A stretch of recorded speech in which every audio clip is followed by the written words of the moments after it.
Gracias por continuar con más de su revista Al Día. Bienvenidos a su segmento Vivir Mejor, y esta mañana estoy muy bien acompañada por la doctora Xochitl Centeno, con quien vamos a tener el gusto de conversar sobre la importancia de continuar realizándose los chequeos ginecológicos en estos tiempos de pandemia de la COVID-19, y quiero darle la cordial bienvenida a la doctora y agradecerle por acompañarnos acá en Revista Al Día.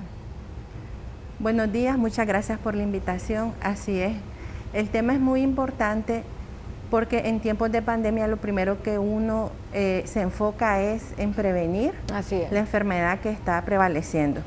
Sin embargo, no podemos descuidar nuestros otros aspectos de la salud, como lo es el chequeo ginecológico. Tenemos que tomar en cuenta que la principal causa de muerte por cáncer en nuestro país en las mujeres es por cáncer cérvico-uterino, lo cual es prevenible y detectable con un simple Papa Nicolau, que lo más que toma son 3 minutos la toma del examen, y nosotros podemos saber si tenemos o no una lesión que nos va a conllevar posteriormente a desarrollar este tipo de cáncer. Así, y es importante que las mujeres que nos están sintonizando a esta hora conozcan qué comprende para iniciar, qué comprende el chequeo ginecológico. A veces creemos que solamente se resume a realizarse el Papa Nicolau cada cierto tiempo, pero realmente no conocemos que eso va más allá. Los chequeos ginecológicos van desde conocer cómo va tu sistema reproductivo, cómo está funcionando todo, y me gustaría que nos compartiera esto para que ellas conozcan qué comprende el chequeo ginecológico y luego poder hablar sobre la importancia de realizárselo periódicamente.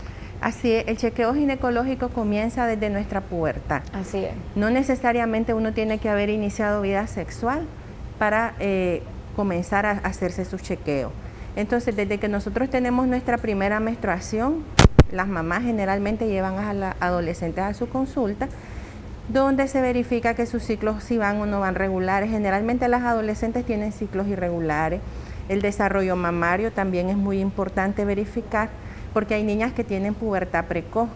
Ya cuando se inicia vida sexual, al año completo de iniciar vida sexual, tenemos que hacernos un Papa Nicolau. Hay que quitarle de la cabeza a las pacientes el hecho de pensar que solo cuando tenemos una infección nos hacemos un examen. O cuando hay alguna anormalidad que hemos detectado. Así es. El Papa Nicolau es un chequeo de rutina, que lo ideal es una vez por año su realización. Sin embargo, hay casos donde tenemos lesiones premalignas y tenemos que realizarlo cada 6 meses o cada 4 meses por chequeo. Ahora, si tenemos un Papa Nicolau alterado, pasamos a realizar una colposcopía biopsia. Estuve leyendo que en España, como fue uno de los países más afectados, todos estos exámenes del todo no se estaban realizando, ¿verdad? Y el hecho de retrasar un diagnóstico en una biopsia retrasa también el iniciar un tratamiento precoz. Igual para el cáncer de mama, sabemos que lo ideal es una mamografía. Nosotros podemos continuar con nuestros chequeos siempre y cuando vayamos con los cuidados. Si sabemos que estamos con síntomas de coronavirus, nosotros no podemos ir en ese momento a hacer un examen que a lo mejor no es de urgencia, pero ya sabemos que tiene un periodo, ya a los 21 días ya el paciente puede ir con protección. Entonces lo que hay que estar consciente es no salir a hacerse un examen de forma rápida si sabemos que tenemos el problema en el momento. Pero si nosotros estamos sanos y tenemos ese examen pendiente, tenemos que ir a realizarnos, porque no sabemos si al final tenemos alguna condición de cáncer que nos va a empeorar otra enfermedad agregada. Así es, y es importante también que compartamos con nuestros amigos televidentes cuál es el protocolo que están llevando el cuerpo médico en esta situación de pandemia, para que las personas que tal vez no los visiten por este motivo, sino por un chequeo general, tengan la seguridad de que están tomando las medidas preventivas necesarias y que pueden acudir a su centro hospitalario sin ningún tipo de temor de resultar infectados por la COVID-19, y que deben realizarse sus chequeos, en este caso que estamos conversando, que son el chequeo ginecológico. Actualmente hay hospitales que están propios, ¿verdad?, ya equipados para atender a los pacientes con coronavirus. Entonces no es el mismo hospital donde va a ir una paciente, por ejemplo, a dar a luz, ¿verdad? Sí. Generalmente los partos también están centralizados. Entonces el personal que trabaja con con las pacientes ginecológicas no es el mismo que trabaja con pacientes respiratorias. Entonces tenemos que hacer una diferencia en ese sentido. Igual si vamos a alguna clínica, algún local de salud, verificar que se estén tomando las medidas tenemos que portar la mascarilla, lavarnos las manos, se utilizan trajes de protección, está comprobado que el usar la careta, ¿verdad?, nos ofrece una protección mayor del 90% que no solo usar la mascarilla. Entonces, tanto el paciente como el personal médico tiene que guardar todas las medidas de protección. No, la gente no se debe de molestar porque se le tome la temperatura, ¿verdad? Hay que quitarnos la idea que anda ahorita esto mucho en boga de que el termómetro infrarrojo le da lesión a las neuronas. Entonces, pues básicamente eso no es así, ¿verdad? Tenemos que ser conscientes que nos tienen que tomar nuestra temperatura antes de entrar, porque los pacientes que tienen temperatura mayor a 37.5 son pacientes que están con un proceso febril, una febrícula, generalmente como lo que está ahorita es la epidemia, ¿verdad? Entonces, tenemos que estar conscientes que todo paciente es sospechoso. Entonces, los establecimientos de salud consultan primero, porque si es una consulta ginecológica no vamos a tratar un caso respiratorio. Así es.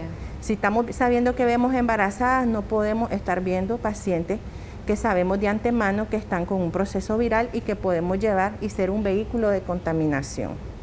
Así es, y es importante conocer de que en el ámbito del cuerpo médico están tratando a cada paciente según la necesidad o según el problema que tengan, porque hay diferentes especialidades, y bien usted lo remarcaba, que la parte de la especialidad de ginecología no se va a involucrar en la parte que ve el lado respiratorio, el sistema respiratorio, y es ahí donde también pueden tener la seguridad de que cada especialidad va de acuerdo a la necesidad de los pacientes. Y también me gustaría que conversáramos un poco sobre ¿qué sucede cuando las personas, a partir de la pandemia, del primer caso de coronavirus, porque sucedía también y había muchos comentarios a través de redes sociales que incluso habían embarazadas, y en su momento lo estuvimos conversando, que querían tomar la decisión de tener a su bebé en casa por el hecho de que tenían el temor de acudir a un centro hospitalario por la pandemia?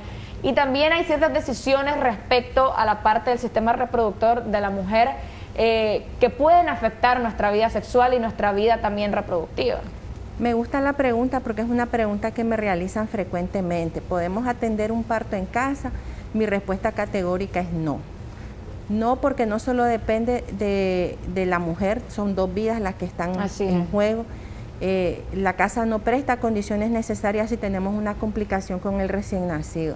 Nosotros estamos asumiendo de que todo va a salir bien, sin embargo, un parto se puede complicar de muchas maneras posibles. En Estados Unidos existen servicios donde las parteras profesionales van a las casas, sin embargo, tienen una ambulancia afuera y cualquier complicación pueden salir al hospital y ya son esperadas en el hospital. Nosotros no tenemos esas condiciones todavía, ¿verdad? Sabemos que hay gente en el campo donde las parteras hacen un excelente trabajo. Sin embargo, eso es como... Es un riesgo. Es un riesgo, pues sabemos que y no vamos a jugar con la vida de un recién nacido. Los recién nacidos ocupan una cama térmica. Si el bebé nace con dificultad para respirar, se producen asfixias neonatales, y es cuando la gente dice que les da parálisis cerebral, pero es porque toleraron algún momento bastante tiempo de asfixia. Los bebés no lloran. Y en una casa no tenés los materiales suficientes ni el equipo médico necesario para dar una reanimación adecuada de recién nacido, ¿verdad? Entonces, mi consejo a las pacientes es que uno tiene que buscar una unidad de salud o un médico que pueda hacerse cargo y que pueda tener acceso a todos los equipos, ¿verdad? Hay clínicas, hay hospitales privados, si no quieren ir a un hospital público, y pueden hacer una cotización por aparte. Pero un parto en casa no es recomendable porque tenés que tener a mano un pediatra que te ayude, tenés que tener a mano un quirófano disponible para realizar una cesárea de emergencia. Todas esas cosas, ninguna casa va a prestar esas condiciones. Así, si hay algún momento en el que tal vez el parto está predestinado como un parto normal y hay algún tipo de complicación en el que amerite un parto vía cesárea, entonces puede ser peligroso no solamente para el bebé, sino también para la madre, que en ese momento tiene que realizarse una operación de emergencia y no hay la herramienta necesaria en casa. Ahora, hay otro lado, no solamente del lado de las embarazadas, sino también de las personas que en estos tiempos de pandemia, por ejemplo, las mujeres en este caso son diagnosticadas con cáncer cervicouterino. En este caso, ¿cómo se lleva el tratamiento de las mujeres?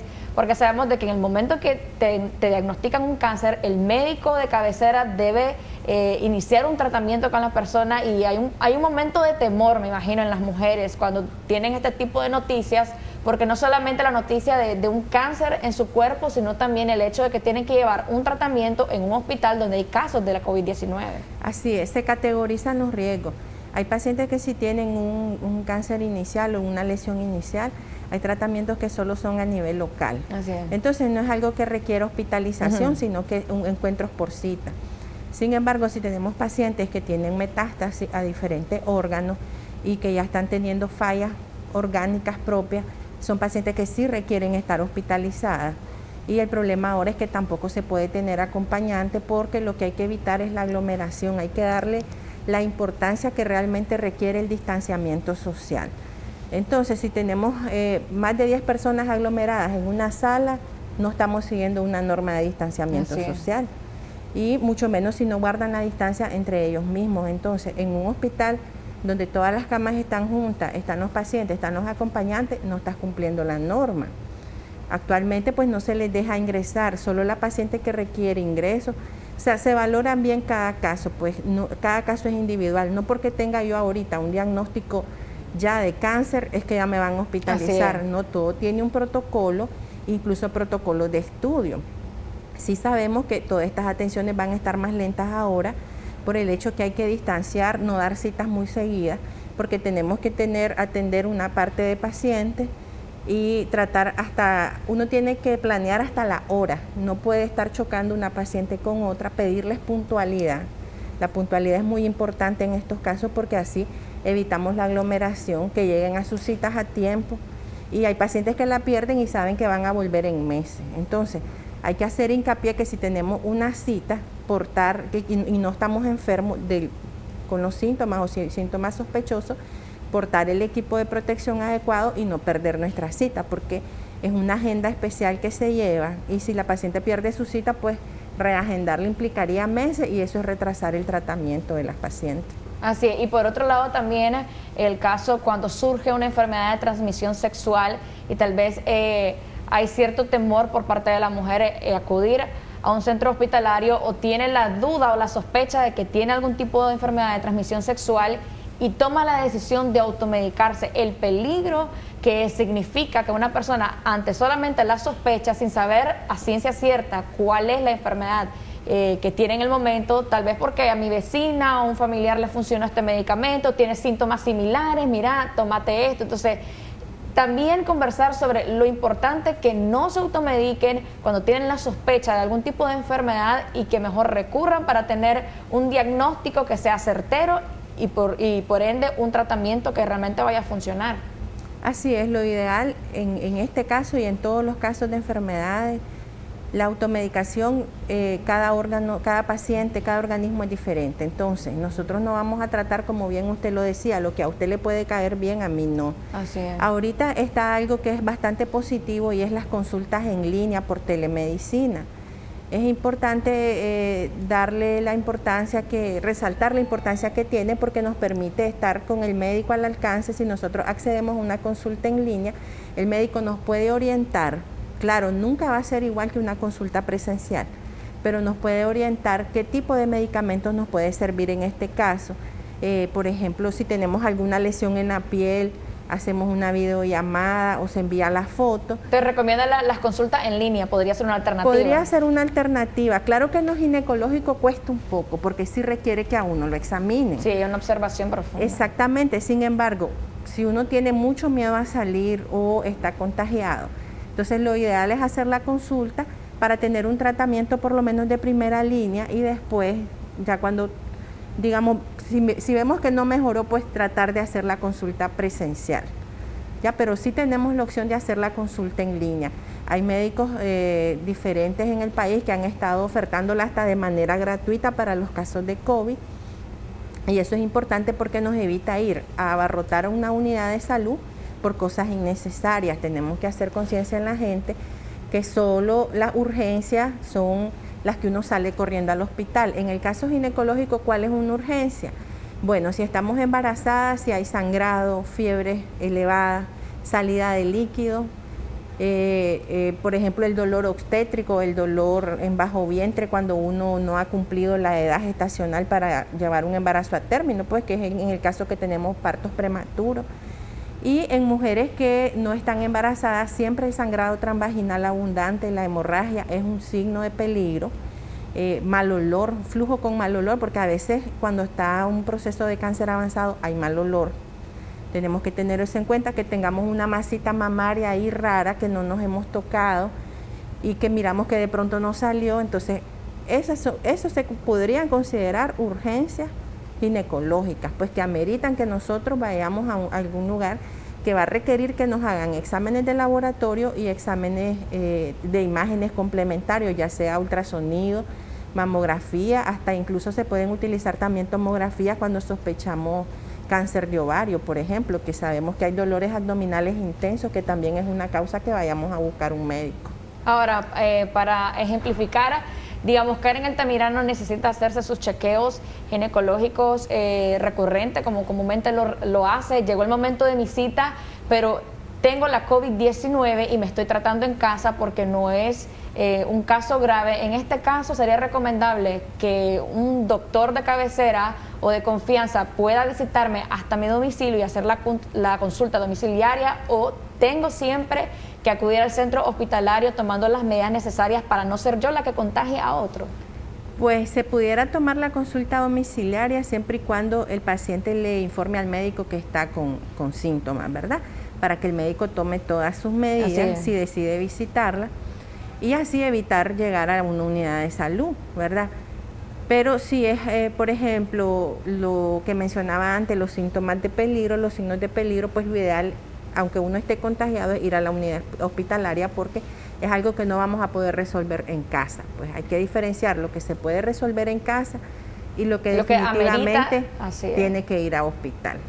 Y también está la otra parte, cuando ya, digamos, las mujeres llevan un tratamiento, por ejemplo, en el caso de las mujeres que están en un proceso de planificación, porque están, digamos, consumiendo hormonas, quieren tener un bebé, traer una nueva vida y resultan contagiadas por la COVID-19. ¿Cómo es esto de los dos tratamientos? Porque sabemos que tiene que llevar un tratamiento de la COVID-19 y está llevando ya un tratamiento, en este caso, para las mujeres que están planificando. Cuando viene la pandemia, la COVID-19, entra al cuerpo de la mujer, en este caso, ¿se detiene el tratamiento para la planificación o cómo el doctor puede sobrellevar ambos? Bueno, en esta pandemia los procesos, por ejemplo, de fertilización in vitro están suspendidos. Realmente se suspenden porque no es algo que, digamos, sea de mucha urgencia, ¿verdad? Se le explica a la paciente que se va a someter a un procedimiento, entonces hay procedimientos que se pueden diferir. Si tenemos una paciente que ya está contagiada, lo ideal es suspender cualquier tipo de otro tratamiento, pues que en el momento no sea urgente, sino durante el periodo en que esté en el tratamiento de la COVID. Exactamente. Entonces, por ejemplo, la planificación familiar siempre se puede tener, ¿verdad? Si ya nosotros nos tomábamos una pastilla, una inyección, podemos hacer una consulta en línea y seguimos con nuestra planificación, porque simplemente vamos a la farmacia y nos venden el producto, pues no son productos que tengan estricta receta médica. Pero, por ejemplo, los productos, las pacientes que se someten a procesos de fertilización no son de urgencia de primera línea. Pues lo ideal es que se suspendan. Es tratar lo que es de urgencia. Es tratar lo que es de urgencia, ¿verdad? A menos que se vean de manera privada y que les garanticen que no van a tener ningún contagio. Pero como son procedimientos invasivos, hay que diferenciar entre procedimientos invasivos y mínimamente invasivos. Hacer una biopsia probablemente sea mínimamente invasivo, pero una fertilización artificial es un procedimiento invasivo. Entonces, estos procedimientos se deben diferir, o sea, se suspenden hasta ver pues si el entorno epidemiológico es aceptable para que la paciente continúe y si la paciente está en condiciones.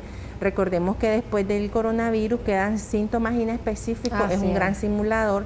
Nos quedan muchos dolores, muchas molestias, entonces tenemos que sentir que estamos totalmente recuperadas para continuar un tratamiento de este tipo, más que todos los de fertilización porque incluyen sobrellevar un embarazo en este tiempo. Pues. Así es, doctora, para finalizar la entrevista me gustaría que se dirigiera a nuestros amigos televidentes para dar las recomendaciones generales, la importancia de que a pesar de la pandemia y la crisis sanitaria que estamos viviendo a nivel mundial, visitar a nuestro médico de cabecera y llevar nuestras consultas en tiempo y forma para evitar futuras enfermedades y contagios también. Así es, yo los invito a que si tienen su médico de cabecera tienen la opción de hacer consultas en línea, evitar la exposición